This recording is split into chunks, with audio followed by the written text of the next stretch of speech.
7h33. Estamos de volta pela nossa Jovem Pan com o nosso Jornal da Manhã de São Cuiabá. E hoje estamos recebendo Giovana Fortunato, que é ginecologista, obstetra e diretora da SOMAG, Sociedade Mato Grossense de Ginecologia. Nós estamos finalzinho aí de janeiro, mas dá tempo da gente discutir aqui ainda o Janeiro Verde, que é o mês de prevenção do câncer de colo de útero. Bom dia, Giovana. Tudo bem, querida? Bom dia a tudo. Gostaria de agradecer a oportunidade, de estar nesse espaço, falando um pouquinho dessas informações tão importantes para a população. Bom, vamos lá. É evidente que vamos falar aqui de colo de útero. Tenho certeza que boa parte da nossa audiência falou, bom, não me interessa porque eu não tenho, né? Mas evidentemente que tem mãe, tem filhas, etc e tal, esposa. Acho que as mulheres se cuidam melhores do que a gente. Quando se trata de saúde, na verdade, acabam nos direcionando. O homem tem isso, né? Em casa, uma das funções da mulher, inclusive, é de cuidar da saúde do marido, que vai fazer o exame, né? Mas falando especificamente desse tipo de câncer, primeiro eu queria falar da letalidade dele, dos tratamentos e o que tem de avanço que nós temos neste combate. Então, a OMS, ela já declarou o câncer de colo como um problema de saúde pública, né? Só Então, vou pedir para você chegar um pouquinho mais próximo do microfone. Isso, obrigado. Então, a OMS, ela já declarou o câncer de colo uterino como um problema de saúde pública, né? Então, é uma incidência, uma prevalência muito alta. Em relação à mortalidade, o que nós vemos na rede privada e na rede pública, principalmente na pública, é que os casos nos chegam mais avançados, estadiamento 3 e 4, onde as complicações e a mortalidade são altas.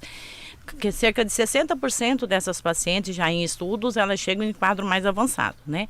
Na população privada, a gente tem aí um privilégio de elas terem mais oportunidade pelo plano, convênio, e elas se cuidam mais, previnem mais, por ter mais chance e acesso à saúde. Em relação ao tratamento, quando já diagnosticado, vai depender do estadiamento, do tamanho do tumor, da prole definida. Então, vai desde cirurgia, radioterapia, quimioterapia, braquiterapia, que é uma radioterapia inserida dentro da cavidade próximo ao órgão a ser afetado. E também hoje nós temos avanços muito grandes em relação ao tratamento com anticorpos monoclonais e imunoterapia. Então, hoje a Sociedade de Oncologia está bem avançada em relação aos tratamentos com prevenção e taxa de cura elevada.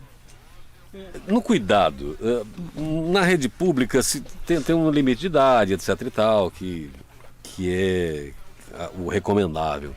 Mas na prática, isso se efetiva?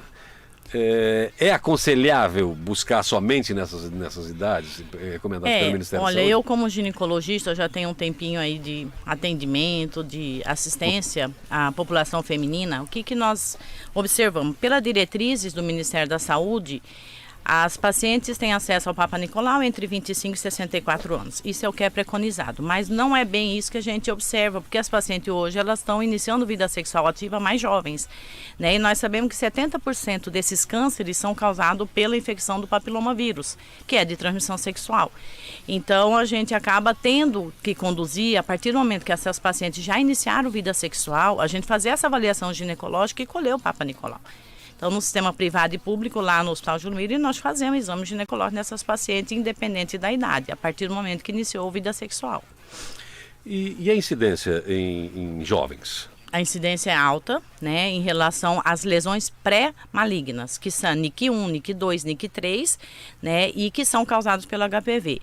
A vantagem dessas pacientes jovens, que a gente não pode nem dizer de vantagens, é que o sistema imune são competentes. Então, para essas pacientes NIC1, NIC2, às vezes o próprio organismo faz o reconhecimento dessa lesão e faz a recuperação do sistema imune em relação à lesão. Então, a lesão não chega a ser avançada. Tanto é que a vacina é muito mais eficaz nessa população, pelo sistema imune. Vinícius. Bom, muito bom dia, Giovana. Um prazer muito grande dia. poder te receber aqui, te dar os cumprimentos aqui em público, Seja muito bem-vinda. aqui no nosso meio. É um prazer muito grande.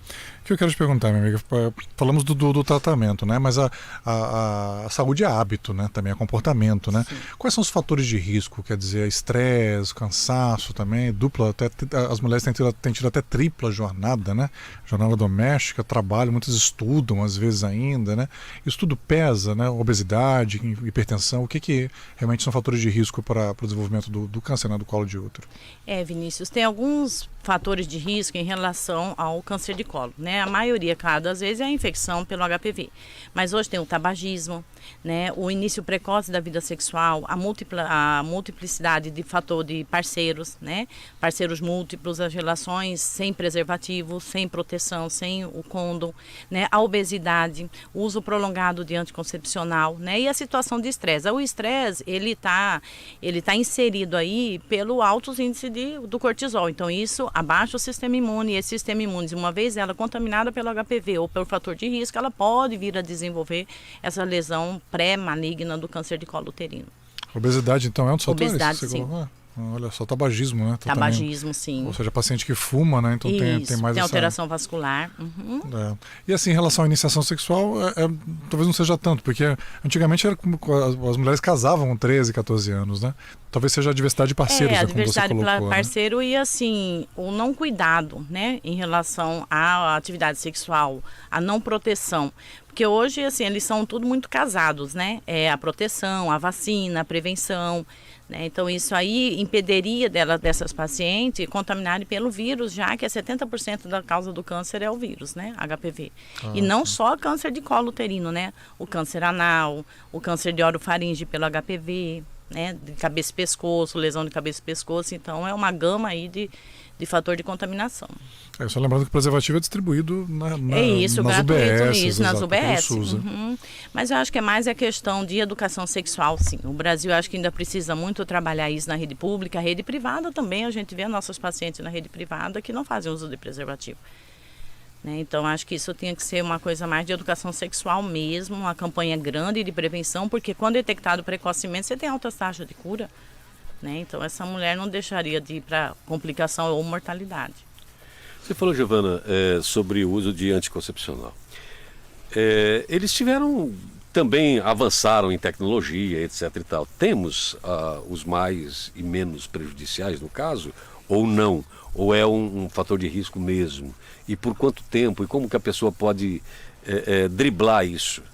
O uso da pílula contraceptiva, nós temos dois tipos. Os combinados, que são com estrogênio e progesterona, e só de progesterona. Então, a tendência hoje, para ser menos causa, né, etiológica de tumoração, é tentar fazer uso mais do progestágeno, né, que é a pílula à base de progesterona, ou implante à base de progesterona, ou DIU medicado, que aí serviria até como proteção dessa patologia, porque em relação a fator de risco também tem a contaminação de clamídia, né, que é uma contaminação do canal do colo do útero por bactéria, por infecção, e o herpes.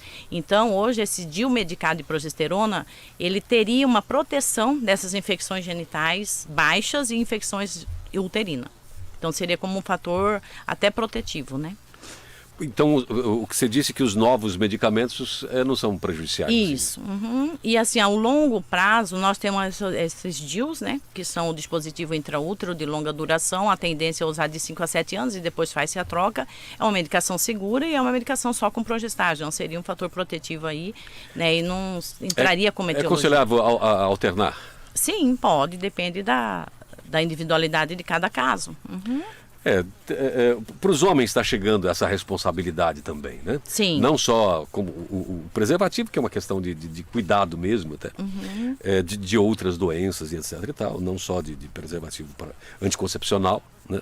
Tá se chegando novas técnicas, mas tudo para nós aqui tudo para nós, quando se trata de saúde, é algo que não é assim natural, né? Parece que é uma segunda língua que chega e a gente tem que se acostumar àquilo para poder entender melhor, né? A gente já se cuida menos, já temos resistência a ficar visitando médico, etc. e tal. É um comportamento que talvez as novas gerações vão abandonar esse comportamento, e tomara que sim. para que vivam, para que o ser humano, homem do gênero masculino, viva mais, né? Mas essas técnicas nem sempre são... Primeiro que são novas, tem os riscos que tiveram, por exemplo. Nós estamos falando aqui de problemas que o anticoncepcional pode trazer, mas isso agora, né? Quando chegou, não, é isso aí, pronto, deu ótimo, Sim. é isso aí que tem que ser feito, é melhor que você faça isso. Hoje nós estamos falando de risco da pessoa contrair câncer por conta de um anticoncepcional que era algo absolutamente imprescindível naquele momento, né? Sim. Então, essas técnicas novas que chegam para os homens hoje, contraceptivas, que ainda pode-se imaginar que seja algo seguro, mas sabemos que tudo que é implantado de início sofre modificações durante o tempo, aperfeiçoamentos, né, de coisas que não se imagina que vai ocasionar, mas ainda temos essa resistência. Então, uma boa notícia saber que os anticoncepcionais de agora são bem mais seguros do que os anteriores, do que os de primeira geração aí. Com relação aos jovens, você vê um problema, porque assim, cada mulher tem um jeito de se cuidar. O jovem que vive na casa dos pais vai ter que ter um acompanhamento, por exemplo, no caso da mãe. Vai ter que, olha, se eu estou tendo muitos parceiros, é melhor que eu vá mais cedo visitar o ginecologista. Mas isso eu vou ter que participar da minha mãe, por quê? Porque ela vai achar que eu estou grávida ou qualquer coisa parecida e vai me questionar. Tem muita gente que deixa de fazer por conta disso, porque de certa maneira você vai ter que participar, pelo menos para dos adultos da casa ou dos seus pais, os responsáveis, o seu estado de saúde, porque é uma preocupação de qualquer pai com o estado de saúde do filho. Eu acho que o mais importante de tudo isso dentro do ambiente familiar é o diálogo, a comunicação. E hoje está mudando muito. As mocinhas hoje estão frequentando mais o consultório, né, buscando, elas conversam com a mãe, né, desde que vão começando a namorar ou já namoram e quando vão iniciar a atividade sexual, ou às vezes já iniciaram com uma ajuda da amiga, começaram uma pílula que a amiga indicou, né, usa o preservativo ou não, mas hoje elas têm o acesso, né, e eu acho interessante porque quando elas vão ao consultório, e aí elas querem o WhatsApp, né, depois que passam. Então, assim, elas não falam muito na consulta e depois elas pedem para a secretária o WhatsApp e aí mandam os WhatsApp. Oi, tia! Oi, tia! Então, eu acho, assim, muito bacana essa troca, né? Que acaba sendo uma troca de informação. Antes, uma pessoa que vai informar corretamente, que é um profissional, né? Do que ela pedir ajuda, né? Mas eu acho que hoje melhorou muito de uns 6, 7 anos para cá. Assim, hoje a população de jovem que procura o consultório ginecológico é bem maior do que antigamente, né? E às vezes elas não iam, não procuravam, né? Então, por exemplo, a própria vacina do HPV, né? Hoje, quando a gente vai fazer a primeira consulta, tirar a anamnese, a história clínica, aí eu pergunto a vacinação. Então, tem muitos que já fizeram, que as mães já levaram. Antes, não. Antes você tinha que insistir para vacinar, ainda tinha aquele conflito de não vacinar, de ter efeito colateral. Saiu um estudo chileno na época que 200 mocinhas na escola tiveram muito efeito colateral, então associaram a vacina, então caiu por desuso. E nós sabemos que a eficácia e cobertura vacinal é imensa, né, em relação ao HPV, para aquelas pacientezinhas que não iniciaram ainda a vida sexual. Vacina então, é uma vítima. A vacina é tudo. Qualquer vacina, né? O movimento antivacina parece que veio antes da vacina. E uma coisa só um pouquinho interessante, claro, que eu acho que eu vou aproveitar o gancho da vacina, é a vacina nos homens, nos meninos, né, que é preconizado de 9 a 11 anos. Isso quase a gente não vê. E antes do mocinho iniciar a vida sexual, né? A gente não vê essa campanha grande em relação aos moços. As vacinas às vezes ficam lá sobrando no posto de saúde. Mas é falta de prescrição nossa, né? Nós, o comprometimento com a população. Sinceramente, eu não vi. Mas eu não vi essa campanha direcionada para o público masculino. Sim, masculino. tem os mocinhos, de 9 a 11. Não às vezes no consultório eu sentido. pergunto, às vezes no Júlio Miller também, vocês têm filhos, homens. Aí já vacinou do HPV porque o SUS dá 2 doses. E de excelente qualidade. E a diferença, vamos lá, o problema do exame ginecológico feito por profissional do sexo oposto. Primeiro, levar isso para o serviço público, perguntar da resistência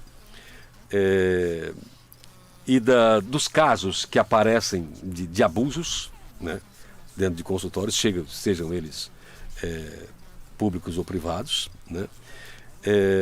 E como isso tem se refletido no tratamento das pessoas. Não vai, só vai se for mulher, que a orientação geralmente é o pai que diz, não tem problema você cuidar da sua saúde, mas tem que ser com mulher. Porque olha, tá vendo aqui, tal dia, tal coisa. Sim, nós temos uma grande dificuldade, né, em relação aos consultórios de ginecologista homem com ginecologista mulher.